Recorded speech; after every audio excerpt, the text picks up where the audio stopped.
नमस्ते। तो वित्तोद्यम चैनल में आप सबका स्वागत है। तो आज हम इस वीडियो में Kaushalya infrastructure development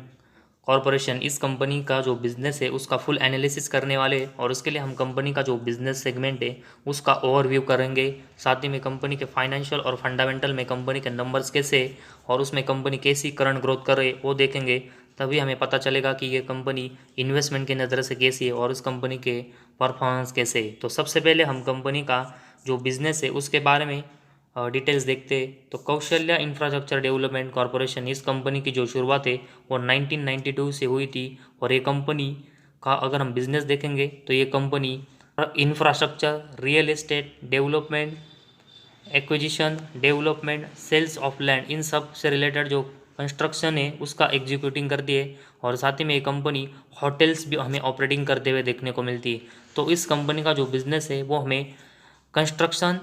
real estate से रिलेटेड देखने को मिला है और कंपनी होटल सेगमेंट में भी काम करती है। तो कंपनी का जो कंस्ट्रक्शन और उसके साथ ही में होटल सेगमेंट का बिजनेस है उसमें कंपनी कौन कौन से काम करती है वो हम डिटेल्स में यहाँ पर देखते हैं। नेशनल स्टेट हाईवेज रोड्स में काम करती है। इसके बाद इंडस्ट्रियल इंफ्रास्ट्रक्चर जो होता है जैसे कि सिविल वर्क, एयरपोर्ट्स, पोर्ट्स। इसके बाद ब्रिजेस का कंस्ट्रक्शन और मेंटेनेंस का कंपनी काम करती है और उसके बाद माइनिंग में जो एक एक्सप्लोरेशन और माइनिंग है उसमें भी कंपनी काम करती है और साथ ही में इसके बाद कंपनी न्यू ट्रांसमिशन लाइंस में भी काम करती है। Hydro electrical projects, small hydro projects में काम करती है। सोलर एनर्जी से रिलेटेड जो टेलीकॉम सोलर है, इरिगेशन पम्प्स है, इनमें भी कंपनी काम करती है और उसके बाद एग्रीकल्चर सेगमेंट में कंपनी जो इंफ्रास्ट्रक्चर लगता है उसमें भी काम करती है और साथ ही में company residential infrastructure, commercial infrastructure, institutional infrastructure में भी काम करती है। और कंपनी का अगर हम रेवेन्यू देखेंगे तो कंपनी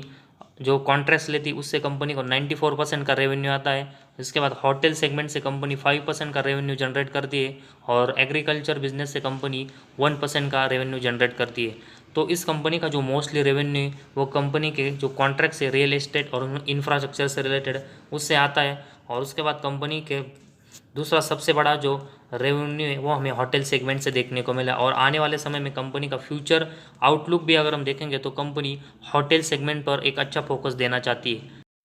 तो इस कंपनी का जो फ्यूचर आउटलुक है होटल सेगमेंट से रिलेटेड वो हमें अच्छा देखने को मिला है क्योंकि होटल सेगमेंट में पिछले 1-2 साल में बहुत ही अच्छी हमें ग्रोथ देखने को मिली है और गवर्नमेंट भी होटल सेगमेंट के लिए बहुत ही अच्छी पॉलिसीज़ अनाउंसमेंट कर रहा है और इसी रीज़न की वजह से कंपनी का जो होटल सेगमेंट का बिजनेस है उसके लिए हमें एक अच्छी बात यहाँ से भी देखने को मिली। लेकिन अभी भी कंपनी का जो मोस्टली रेवेन्यू अपने इंफ्रास्ट्रक्चर सेगमेंट से आता है उसके बारे में अगर हम देखेंगे तो और इन सेगमेंट में अगर हम कंपनियों की ऑर्डर बुक देखेंगे तो हमें वो बहुत ही वोलाटाइल मतलब कभी किसी ईयर्स बहुत ही ज़्यादा देखने को मिलती और किस समय बहुत ही कम होते हुए देखने को मिलती। लेकिन इसमें कंपनी के जो नंबर्स है वो एटलीस्ट अच्छे ज़रूर होने चाहिए क्योंकि मैक्सिमम इंफ्रास्ट्रक्चर और कंस्ट्रक्शन सेक्टर की कंपनियों में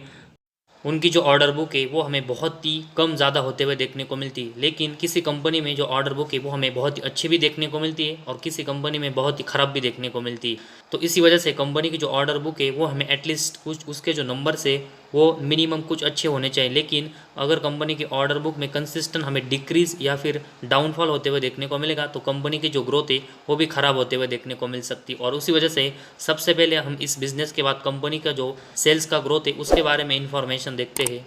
इसके बाद कंपनी के प्रॉफिट एंड लॉस स्टेटमेंट में हम कंपनी के रिलेटेड जो नंबर्स है वो देखेंगे और उसमें सबसे पहले हम कंपनी का सेल्स देखेंगे जो कि कंपनी का मार्च 18 में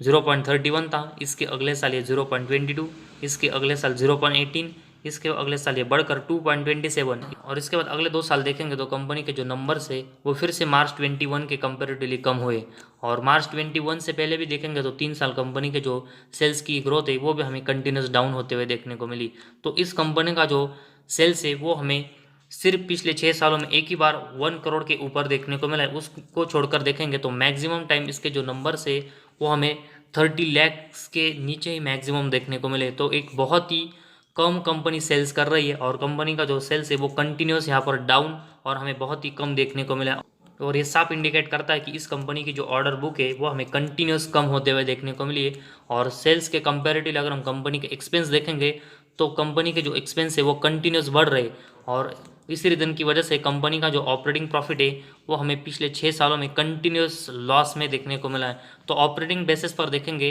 तो मतलब कंपनी का जो मेन बिजनेस होता है उससे कंपनी लॉस कर रही है इसके बाद कंपनी का ऑपरेटिंग प्रॉफिट मार्जिन देखेंगे तो इसके जो नंबर्स है वो मैक्सिमम टाइम ये भी लॉस कर रहे हैं। तो ऑपरेटिंग प्रॉफिट और ऑपरेटिंग प्रॉफिट मार्जिन इन दोनों में कंपनी लॉस कर रही है, तो एक बहुत ही निगेटिव साइन है कंपनी के लिए हमें देखने को मिला है। और उसके बाद कंपनी का नेट प्रॉफिट देखेंगे तो मार्च 18 में ये जीरो माइनस में था, इसके अगले साल प्लस में आया, इसके अगले साल लॉस में गया, और उसके अगले 3 साल अगर हम देखेंगे तो कंपनी का जो नेट प्रॉफिट है वो हमें प्लस में देखने को मिला है। तो कंपनी का ऑपरेटिंग प्रॉफिट अगर हम देखेंगे तो वो लॉस में है पिछले 3 सालों में, और उसके बावजूद कंपनी का नेट प्रॉफिट प्लस में है। उसका सबसे बड़ा अगर हम रीज़न देखेंगे तो पिछले 3 सालों में कंपनी का जो अदर इनकम है वो अच्छा हुआ है, जिस रीज़न की वजह से, और इसी अदर इनकम को ऑपरेटिंग प्रॉफिट में ऐड करने की वजह से कंपनी का जो नेट प्रॉफिट है वो हमें प्लस में देखने को मिला है। तो किसी भी कंपनी का जो ऑपरेटिंग प्रॉफिट है वो लॉस में होता है और उसके बावजूद कंपनी अदर इनकम को ऐड करने से नेट प्रॉफिट में आती है, तो उस कंपनी के तो वो इन्वेस्टमेंट की नज़र से एक बहुत ही निगेटिव साइन होता है। क्योंकि तो किसी भी कंपनी का जो अदर इनकम होता है उसके नंबर से वो कंटिन्यूस स्टेबल नहीं रहते, वो कभी बहुत ही ज़्यादा होते और कभी बहुत ही कम हमें होते हुए देखने को मिलते, तो इसमें कोई स्टेबिलिटी नहीं होती। तो इसी वजह से कंपनी सिर्फ अदर इनकम की वजह से नेट प्रॉफिट में आई है, उस रीज़न की वजह से हम किसी भी कंपनी में इन्वेस्टमेंट नहीं कर सकते, क्योंकि हम उसके ऊपर बहुत ही ट्रस्ट नहीं कर सकते। और उसके बाद कंपनी का अर्निंग पर शेयर अगर हम देखेंगे तो ये भी प्लस में आया, और वो भी कंपनी के अदर इनकम की वजह से आए। तो कंपनी का नेट प्रॉफिट और अर्निंग पर शेयर में कंपनी के नंबर पिछले 3 सालों में प्लस में ज़रूर आए, लेकिन वो अदर इनकम को ऐड होने की वजह से आए, ना कि कंपनी के मेन बिजनेस से मतलब ऑपरेटिंग प्रॉफिट से। तो इसी वजह से ये हमें इन्वेस्टमेंट की नज़र से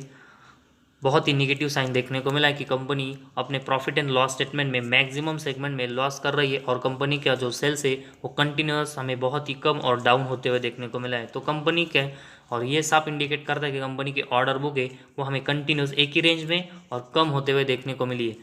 और उसके बाद कंपनी के बैलेंस शीट देखेंगे तो कंपनी के पास सितंबर 22 में 4.17 करोड़ के रिजर्व है, जो कि इसके कंपैरेटिवली कंपनी के ऊपर अभी भी 23 करोड़ का बोरंग्स है। तो कंपनी अपने ऊपर का जो बोरंग्स है वो कंटिन्यूस कम कर रही है, जो कि एक अच्छा साइन है। लेकिन अभी करंटली पोजीशन अगर हम देखेंगे तो कंपनी का जो रिजर्व है उसके कंपैरेटिवली कंपनी के ऊपर 5 टाइम्स से भी ज़्यादा का बोरंग्स है, जो कि इस कंपनी के बैलेंस शीट को अभी भी बहुत ही वीक बना रहा है। तो जैसे जैसे कंपनी का बोरंग्स कम होता रहेगा वैसे वैसे कंपनी का जो इंटरेस्ट है वो भी कम होते हुए देखने को मिलेगा, और कंपनी की जो ग्रोथ है वो भी हमें अच्छी देखने को मिलेगी। लेकिन इसके लिए हमें कंपनी को थोड़ा समय और देना पड़ेगा, और आने वाले 2-3 साल में कंपनी का जो बोरंग्स है वो हमें बहुत ही कम होते हुए देखने को मिलेगा। तो उस सिचुएशन में कंपनी का जो इंटरेस्ट है वो भी हमें कम होते हुए देखने को मिले, तो कंपनी अपने वो जो बोरंग्स है वो कम करेगी, वो एक अच्छी बात होगी। लेकिन इसके साथ ही में कंपनी को अपनी सेल से मतलब ऑर्डर है वो भी बढ़ाने पड़ेंगे, तभी कंपनी का जो नेट प्रॉफिट है वो हमें अच्छे से प्लस में देखने को मिलेगा। और उसके बाद कंपनी का कैश फ्लोज देखेंगे तो मार्च 18 में 0.66 के प्लस में था, इसके अगले 3 साल ये लॉस में गया, और उसके बाद फिर से ये प्लस में आया है। तो कंपनी के नेट कैश फ्लो के नंबर से वो भी अनस्टेबल देखने को मिले। तो इसमें कंपनी को स्टेबल और मैक्सिमम अपने जो नंबर से वो पॉजिटिव में जनरेट करने पड़ेंगे, तभी कंपनी की एक स्टेबल ग्रोथ होगी। और उसके बाद कंपनी के डेप्टर डेज देखेंगे तो मार्च 22 में 7,000 के ऊपर है, जो कि मार्च 18 में 18,000 के ऊपर देखने को मिले थे। तो मार्च 18 के बाद कंपनी ने इसके जो डेज है वो ज़रूर कम किए, लेकिन अभी भी कंपनी के ये जो डेज है वो बहुत ही हाई है। तो कंपनी को अपने डेप्टर से पेमेंट लेने में बहुत ही ज़्यादा समय लग रहा है, जो कि एक बहुत ही निगेटिव साइन है। और उसके बाद इन्वेंट्री डेज अगर हम देखेंगे तो कंपनी के मार्च 22 में 243 है। तो कंपनी के जो इन्वेंट्री डेज है वो भी हमें बहुत ही हाई देखने को मिले, और इसी वजह से कंपनी को अपने जो प्रोडक्ट्स हैं मतलब कंपनी को अपने बिजनेस से रिलेटेड जो इन्वेंट्रीज है वो बेचने में बहुत ही समय लग रहा है। तो कंपनी को अपने प्रोडक्ट्स बेचने में बहुत ही समय लग रहा है, और उसी तरह कंपनी के डेप्टर से पेमेंट लेने में भी बहुत ही समय लग रहा है। तो कंपनी के पास जल्दी कैश तो नहीं आ रहा है, और उसके साथ ही में कंपनी अपने प्रोडक्ट्स को भी बहुत ही समय बाद बेच पाती है। तो कंपनी की इसी रीज़न की वजह से अगर हम ऑर्डर बुक देखेंगे तो बहुत ही हमें कम देखने को मिली है, और इसी रीज़न की वजह से कंपनी को अपने डेप्टर डेज के साथ ही में इन्वेंट्री डेज है वो यहाँ से कम करने पड़ेंगे, तभी कंपनी एक अच्छी ग्रोथ कर पाएगी। और उसके बाद कंपनी का शेयर होल्डिंग पैटर्न देखेंगे तो कंपनी के प्रमोटर के पास 51.42% के स्टेक है, और उसके बाद पब्लिक के पास देखेंगे तो 48.57% की हिस्सेदारी। तो इस कंपनी के जो स्टेक्स है वो हमें प्रमोटर या फिर पब्लिक इन दोनों के पास ही देखने को मिले। और एफआईज और डीएस की जो इन्वेस्टमेंट है वो इस कंपनी में हमें इसी वजह से देखने को नहीं मिली कि कंपनी की जो ऑर्डर बुक है वो कंसिस्टेंट हमें बहुत ही कम होते हुए देखने को मिली। और कंपनी नेट प्रॉफिटेबल जरूर है, लेकिन वो अदर इनकम की वजह से हुए, ना कि कंपनी के मेन ऑपरेटिंग प्रॉफिट की वजह से। और उसके बाद कंपनी के बैलेंस शीट अगर हम देखेंगे तो वो अभी भी हमें बहुत ही वीक देखने को मिली। कंपनी का कैश फ्लो अभी भी प्लस और माइनस में जा रहा है, उसमें भी कोई स्टेबिलिटी नहीं है। डेप्टर डेज और इन्वेंट्री डेज ये भी कंपनी के बहुत ही हाई है, और ये सब हाई होने की और ये सब कंपनी के रिलेटेड जो परफॉर्मेंस है उसकी वजह से कंपनी के जो फंडामेंटल है वो अभी भी हमें बहुत ही वीक देखने को मिले। तो फिलहाल कंपनी को अपने फाइनेंशियल के जो नंबर्स है उसमें मैक्सिमम सेगमेंट में इंप्रूवमेंट की ज़रूरत है, और स्पेशली कंपनी को बोरिंग्स और अपना जो सेल्स है उसमें एक अच्छी इंप्रूवमेंट करनी पड़ेगी, तभी आने वाले समय में कंपनी अच्छा परफॉर्मेंस करेगी। क्योंकि कंपनी की जो ऑर्डर बुक है वो अभी भी बहुत ही कम है और कंटिन्यूस डाउन हो रही है, और ये सबसे बड़ा रीज़न है कि इस कंपनी में अभी हम एक अच्छी इन्वेस्टमेंट के बारे में नहीं सोच सकते।